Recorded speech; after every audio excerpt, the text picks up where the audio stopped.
பெரியோர்களே, தாய்மார்களே, ஜோதிட ஆர்வலர்களே அனைவருக்கும் வணக்கம். உங்கள் முனைவர் TSR ராமகிருஷ்ணன் பேசுகின்றேன். இன்னைக்கு ஒரு ஜோதிட சம்பந்தமான பதிவு. நிறைய பேர் என்ன நினைச்சுக்கிறாங்க, 5ஆம் வீடு, லக்னத்துக்கு 5ஆம் வீட்டுல சர்ப கிரகங்கள் இருந்தால் குழந்தை தாமதமாக பிறக்கும் என்பது பொதுவான ஒரு ஜோதிட விதியாக இருக்கிறதால் எல்லாரும் குழந்தை உடனே கிடைக்காது அப்படின்னு சொல்லிடுவாங்க.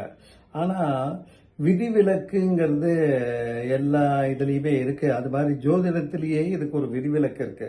காலபுருஷனுக்கு 5ஆம் வீடாகிய புத்திர ஸ்தானத்துல ராகு கேது சிம்மம், அதாவது மேஷம் காலபுருஷ தத்துவத்துல முதல் வீடாக இருக்கின்றது. 5ஆம் வீடான அந்த சிம்ம ராசியில ராகுவோ கேதுவோ பகை கொள்கின்றார்கள். இந்த அடிப்படையில தான் ஜாதகத்துல 5ல ராகு கேது இருந்தால் குழந்தை தாமதமாக பிறக்கும்னு சொல்லுவாங்க. ஆனா அதே காலபுருஷனுக்கு 5ஆம் இடத்தையே வைத்துக் கொள்ளுங்கள். சிம்மத்திலே மகன் நட்சத்திரம் இருக்கின்றது. அது பித்தர்களுக்கு இருக்கக்கூடிய நட்சத்திரம், முன்னோர்களை குறிக்கக்கூடிய நட்சத்திரம். யம தர்மராஜாவினுடைய ஜென்ம நட்சத்திரம் மகம். ஆக பூர்வ ஜென்ம வினையின அடிப்படையிலே இந்த குழந்தை பிறக்கும் பாக்கியம் இந்த இடத்துல ராகு கேது அமரும் பொழுது சற்று தாமதமாகத்தான் செயல்படும். இருந்தாலும் அந்த பூர்வ நட்சத்திரம் இருக்கு பாத்தீங்களா, அது பெறும் பொழுது சாரநாதன் காலபுருஷனுக்கு 2-7 கூடிய மாரகஸ்தான அதிபதி சுக்கிரசாரன் பெறுவதால், அதாவது சிம்மத்தில் இருக்கக்கூடிய அந்த பூர்வ நட்சத்திரம் 2ஆம் வீடு சுக்கிரன், அதாவது மேஷத்துக்கு அடுத்து ரிஷபம் வருது. அதே மாதிரி 7ஆம் வீடு துலாம் வருகின்றது. இதுல அந்த சுக்கிரன் ஆட்சியாக இருக்கக்கூடியது. அதனாலதான் பெற்றோர்களுக்கு இன்னல்கள் வந்தாலும் இந்த இடத்திலே சூரியன் பலமாக பார்க்க வேண்டும். சூரியனுடைய பார்வையோ அல்லது சூரியனையோ அங்கு இருக்கும்போது நல்ல பலனை தரும். அடுத்து சிம்மத்திலே புத்திரன் முதல் பாதம் நவாம்சத்திலே குருவின் வீட்டில் இருப்பதால் இங்கு அமரும் ராகு கேதுக்கள் குழந்தை பாக்கியத்திற்கு பெரும்பாலும் தடை தராது. அதாவது சிம்மத்திலே உத்தரம் இருக்குது இல்லைங்களா, முதல் பாதம். நவாம்சத்துல பாத்தீங்கன்னா அந்த உத்தரம் குருவினுடைய வீட்டிலே இருக்கும். அதனால ராகு கேதுவினால குழந்தை பாக்கியத்திற்கு தடை வராது.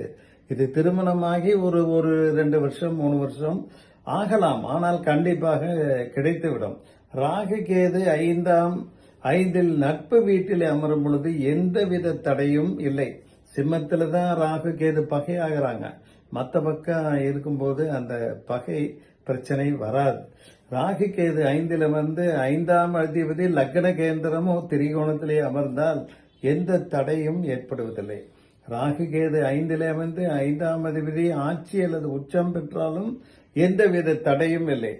5ல் ராகு கேதுவை குரு பார்வையினால 5ஆம் பார்வையோ 7ஆம் பார்வையோ 9ஆம் பார்வையோ பார்த்தாலும் அந்த தடைகள் தகர்த்து எறியப்படும். ஆக இந்த ராகு கேது அமர்ந்த சாரநாதன் லக்னத்துல சுபராக இருக்கணும். லக்ன கேந்திர திரிகோணங்கள்ல அமர்ந்தால் அந்த குழந்தை பாக்கியம் தாமதமாக கட்டாயம் கிடைத்தே தீரும். அதே சில பேர் 5ல ராகு கேது இருக்குது, நம்ம கல்யாணம் பண்ணிட்டோம், நீ என்ன பண்ண முடியும் அப்படின்லாம் வருத்தப்பட வேண்டிய அவசியம் இல்லை. அந்த பெண்களுடைய ஜாதகத்தினுடைய 9ஆம் பாவகத்தை பாருங்கள். அந்த 9ஆம் பாவகத்தை அனைவரும் பார்க்க தவறிவிடுகின்றோம். இந்த மாதிரி 5 ஆண்டுகளுக்கு மேல் குழந்தை இல்லாதவர்கள் கணவன் மனைவி இருவருமே அருகில் உள்ள ஒரு ஆறு குளம், தீர்த்த ஆறாக இருந்தாலும் கோயில் குளமாக இருந்தாலும் அங்க நீராடி குலதெய்வத்திற்கு ஒரு அபிஷேகம் செய்து வழிபாடு செய்ய வேண்டும்.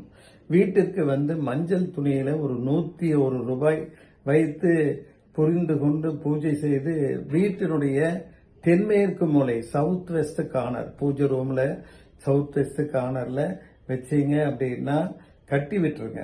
இதுல கண்டிப்பாக மழலை செல்வம் அந்த தம்பதியர்களுக்கு விரைவிலே குலதெய்வமோ இறைவனோ வழங்கிட அருள் செய்வார்.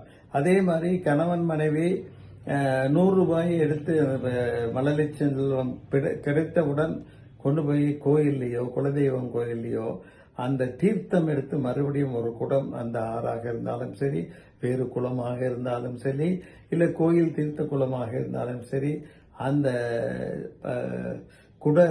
தீர்த்தத்தை குலதெய்வம் கோயில்ல அந்த தீர்த்தம் செய்து அபிஷேகம் செய்து வழிபாடு செய்யுங்க, பொங்கல் வைங்க. கண்டிப்பாக அந்த பிறந்த குழந்தையினுடைய வாழ்க்கை செழுமையாக இருக்கும், வளமாக இருக்கும். அதனால பொதுவா பொதுவா அதாவது அஞ்சல ராகு கேது இருந்தா குழந்தை பிறக்காது, சிம்மத்துல ராகு கேது இருந்தா குழந்தை பிறக்காது அப்படின்னு எல்லாம் கூறுவதை நம்பாமல் 5ஆம் பாவம் 9ஆம் பாவம் எல்லாவற்றையும் பார்த்து இந்த மாதிரி ஒரு பிரார்த்தனை செய்து கொண்டு அந்த பரிகாரத்தை செய்தீர்கள் என்றால் கண்டிப்பாக மழலை செல்வம் அனைவருக்கும் கிட்டும் என்று கூறி நிறைவு செய்கின்றேன். நன்றி, வணக்கம்.